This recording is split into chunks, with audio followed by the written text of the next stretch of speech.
Exam எழுதின உடனே result வர்ற மாதிரி நல்ல ரிசல்ட் கொடுக்கிற திட்டங்களை தீட்டணும், அது முறையா அமல்படுத்தணும், அது போய் மக்கள் கிட்ட போய் சேரணும், போய் சேர்ந்துச்சான்னு பார்த்துக்கிட்டே இருக்கணும். சோறு சாப்பிட்டாதாங்க பசி யாரும், சோறுன்ற வார்த்தையை சொல்றதெல்லாம் பசி யாராது. மக்களுக்காக நம்ம கொண்டு வர பிளான்ஸ் எல்லாம் பிராக்டிக்கலா ஒர்க் அவுட் ஆகிற பிளான்ஸா இருக்கணும். சும்மா இந்த உதார விடுற பிளான்ஸ் எல்லாம் இருக்கவே கூடாது. இந்த மீன் பிடிச்சு கொடுக்க கூடாது, அது தப்பு. மீன் பிடிக்க கத்து கொடுக்கணும், அதுதான் சரி. அப்படி இப்படின்ட்டு சில பேர் சொல்லிக்கிட்டு சுத்துவாங்க. ஆனா நாங்களாம் அப்படி இல்லைங்க, கான்செப்டே வேற, பக்கா பிராக்டிக்கல் தாங்க.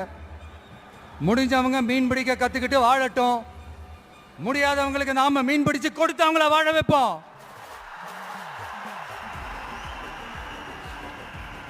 எங்களை பொறுத்த வரைக்கும் மக்களுக்கு நல்லதுன்னா எதுவுமே தப்பு இல்லை. ends justify the means. எங்கள் இலக்குகளே எங்கள் வழிகளை தீர்மானிக்கின்றன.